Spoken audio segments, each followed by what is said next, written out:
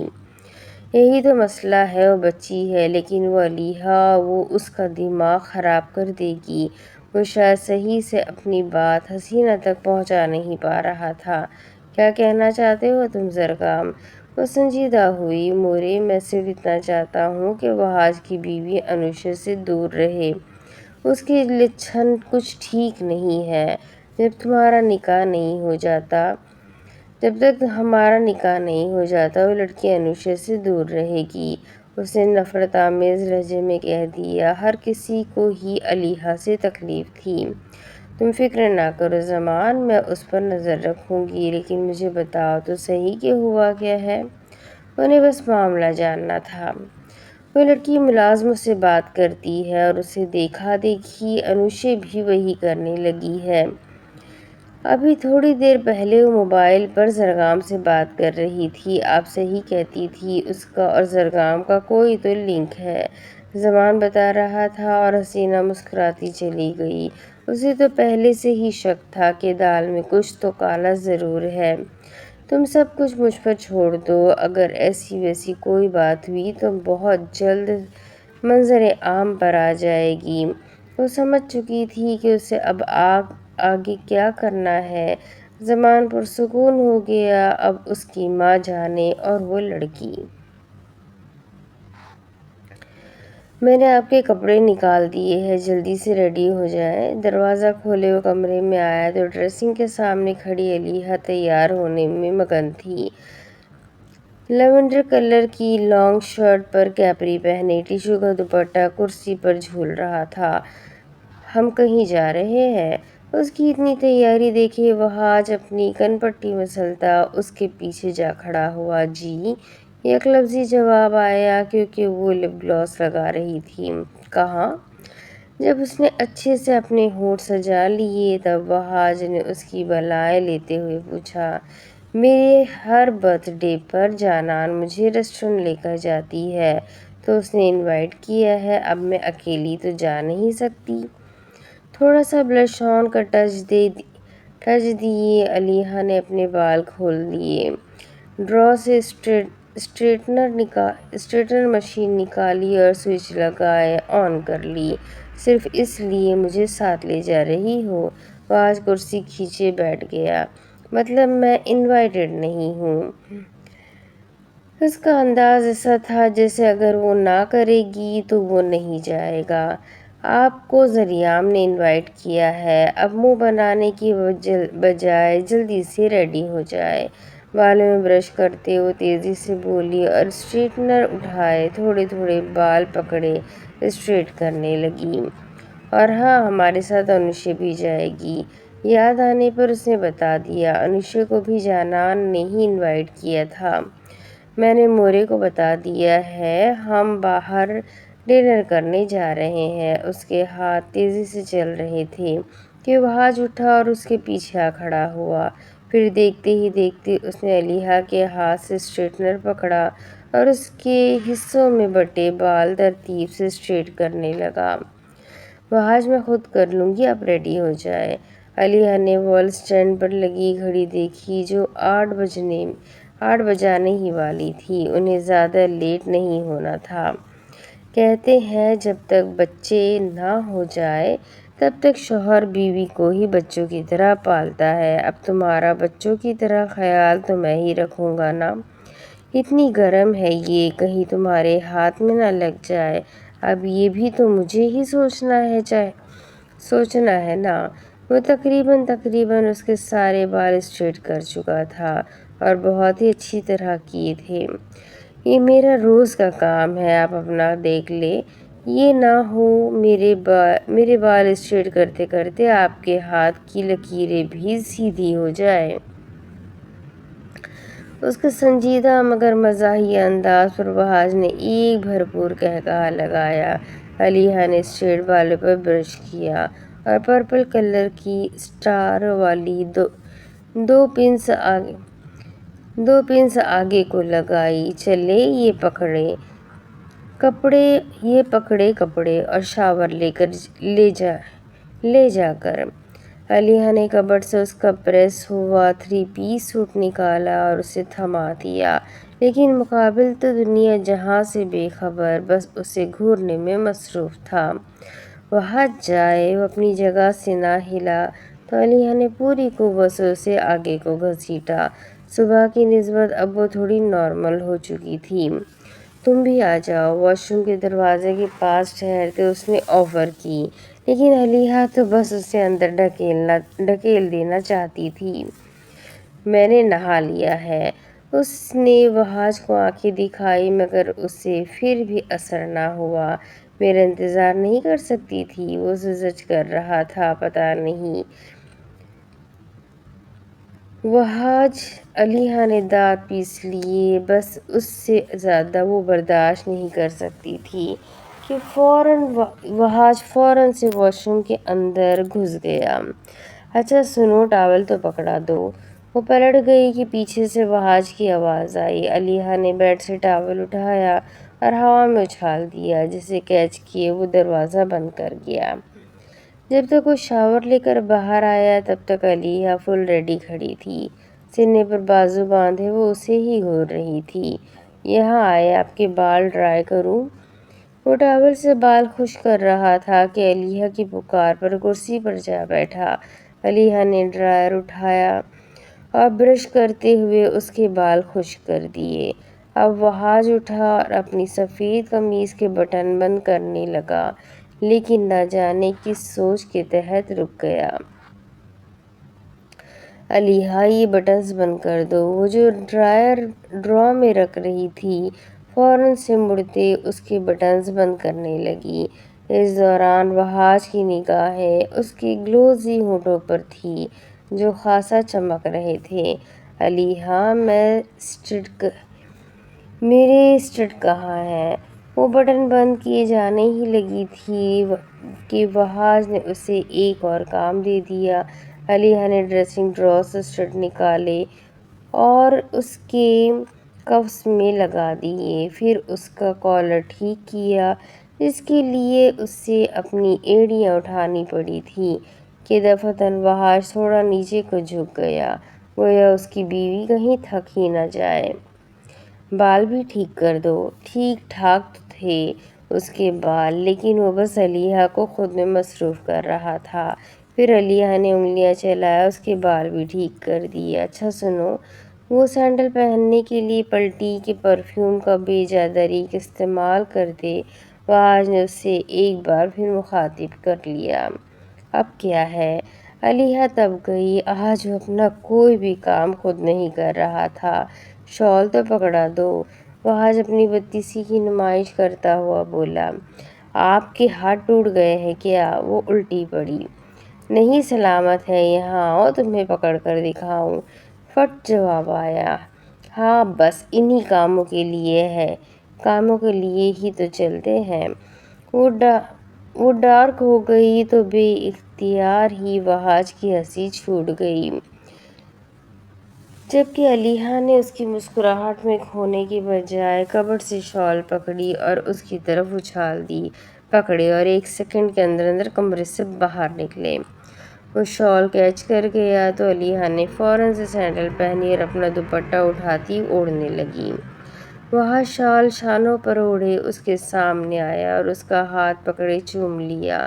وہ جو طے کر بیٹھی تھی کہ اب چاہے کچھ بھی ہو جائے شرمائے گی نہیں، بہت ضبط کرنے کے باوجود بھی بلش کرنے بیٹھی۔ اگر میں تمہارا میک اپ خراب کر دوں؟ وہ بغور اس کے چہرے کا جائزہ لے رہا تھا۔ دل چاہ کہہ رہا تھا ایک گستاخی کر لے، لیکن نتیجے کو سوچ کر جھرجھری سی لے لی۔ وہاج ایسا سوچیے گا بھی نہیں۔ اس نے انگلی اٹھائے سخت نظروں سے وارن کر دیا۔ اگر سوچ لیا تو کیا کرو گی؟ وہ فقط اسے تنگ کر رہا تھا۔ حلیہ بگاڑ دوں گی، وہ بھوکی شیرنی کی مانند بولی۔ کوئی بات نہیں، میں دوبارہ سنوار لوں گا۔ اس نے فرضی کالر اٹھائے۔ آپ کا تو 2 منٹ میں سنور جائے گا، لیکن میرے میک اپ پر پورا گھنٹہ لگے گا۔ علیحا نے اسے آنکھیں دکھائی، پھر اپنا بیگ اٹھایا اور کندھے پر لٹکا لیا۔ کیا ہر وقت آنکھیں دکھاتی رہتی ہو؟ کبھی کچھ اور بھی دکھا دیا کرو۔ فلرٹ کرنے میں تو وہ ماہر ہو چکا تھا۔ وہاج بے شرمی کے ریکارڈ نہ توڑے۔ مجھے پتا ہے آپ نے ایسی چیزوں میں پی ایچ ڈی کر رکھی ہے۔ علیحا نے اس کے سینے پر چھوٹے چھوٹے 2 مکے مارے۔ بس لپسٹک خراب کر دیتا ہوں، وہ تو 2 منٹ میں لگ جائے گی نا۔ اس کی نظر ہی علیحا کی لپسٹک پر تھی، لیکن اگلے ہی لمحے علیحا اسے چکمہ دیتی ہوئی سائڈ سے نکل گئی اور دروازے سے باہر کو بھاگی۔ وہاج کے ارمانوں پر پانی پھر گیا۔ اسے منہ بسورتے ہوئے علیحا کے پیچھے جانا پڑا۔ علیحا نے انوشے کو لیا جو ریڈی بیٹھی تھی۔ اس نے بس عبایا ہی ویئر کیا تھا۔ پھر وہ زینے اترتے ہوئے ہال میں آ گئے۔ ذریعہ اور جانان کچھ وقت پہلے ہی جا چکے تھے۔ ابھی وہ ہال سے گزر رہی تھی کہ یلدرم چودھری کی بھاری آواز پر تینوں کے قدم وہیں پر جم گئے۔ کہاں جا رہے ہو اس وقت؟ تینوں ایک ساتھ پلٹے۔ سامنے ہی یلدرم کھڑے تھے، کڑے تیور لیے۔ علیحا کی برتھ ڈے ہے، ہم باہر جا رہے ہیں، وہاج نے تمہید سے کہا۔ انوشے کو گڑبڑ کا احساس ہوا۔ کس سے پوچھ کر جا رہے ہو؟ میرے خیال سے ہم حویلی چھوڑ کر نہیں جا رہے، وہاج نے تیکھا جواب دیا۔ کوئی کہیں نہیں جائے گا، چلو اپنے اپنے کمروں میں، چلو انوشے بیٹا سو جاؤ، سو جا کر وہ حکم صادر کرنے لگی۔ علیحا اور انوشے دونوں کا باقاعدہ منہ بن گیا کہ ان کے حکم کی تکمیل کر دے۔ انوشے آگے کو بڑھی۔ رکو انوشے، لیکن وحاج نے اسے روک لیا۔ ہم جا رہے ہیں بابا سائی، میں آپ سے پوچھ نہیں رہا، بتا رہا ہوں۔ اگر وہ بضد تھے تو وحاج ان سے زیادہ ضدی تھا۔ وحاج تم میرا حکم نہیں ٹال سکتے۔ انہیں کیا لگا تھا جو وہ کہیں گے وہی ہوگا؟ بابا سائی مجھے جانا ہے، آ کر بات ہوگی۔ وحاج نے ان دونوں کا ہاتھ پکڑا اور انٹرس پار کرتا چلا گیا۔ وحاج رک جاؤ، وہ چیخ رہے تھے، لیکن وحاج نہیں رکا۔ وہ علیحا اور انوشے دونوں کو لیے گاڑی میں جا بیٹھا اور گاڑی حویلی کی دہلیز پار کرتی چلی گئی۔ 20 منٹ کا سفر تھا جو گزر جانے کے بعد لینڈ کروزر ایک بڑے سے شیشوں والے ریسٹورانٹ کے سامنے جا کھڑی ہوئی۔ وحاج باہر نکلا، پھر ان دونوں کی طرف کا دروازہ کھولا۔ وہ باہر نکلی اور تینوں ایک ساتھ اندر گئے۔ وہ سب کے درمیان سے گزر رہے تھے کہ اچانک سے علیحا کے کانوں میں ایک جانی پہچانی نسوانی سی آواز گونجی۔ اس نے جیسے ہی اس آواز کا تعاقب کرتے اس سمت دیکھا تو اس کی آنکھیں کئی حد تک پھیل گئیں۔ وہ حواس باختہ رہ گئی۔ یہ چہرہ، یہ آواز، یہ خوشبو، یہ سب جانی پہچانی تھی۔ سامنے ٹیبل پر ایک عورت بیٹھی تھی، مغروری انداز میں ٹانگ پر ٹانگ چڑھائے۔ وہ کال پر کسی سے بات کر رہی تھی۔ علیحا بغیر پلک جھپکے اسے دیکھ رہی تھی، کیونکہ وہ عورت اس کی ماں تھی جو اسے تب چھوڑ کر گئی تھی جب علیحا کو ان کی سب سے زیادہ ضرورت تھی۔ اور آج اتنے برسوں بعد وہ علیحا کے سامنے تھی۔ وہ تو یہ بھی نہیں جانتی تھی کہ اس کی ماں زندہ ہے یا مر چکی ہے، لیکن اب انہیں زندہ دیکھ کر اس کا دل چاہا تھا کہ کاش وہ مر جاتی۔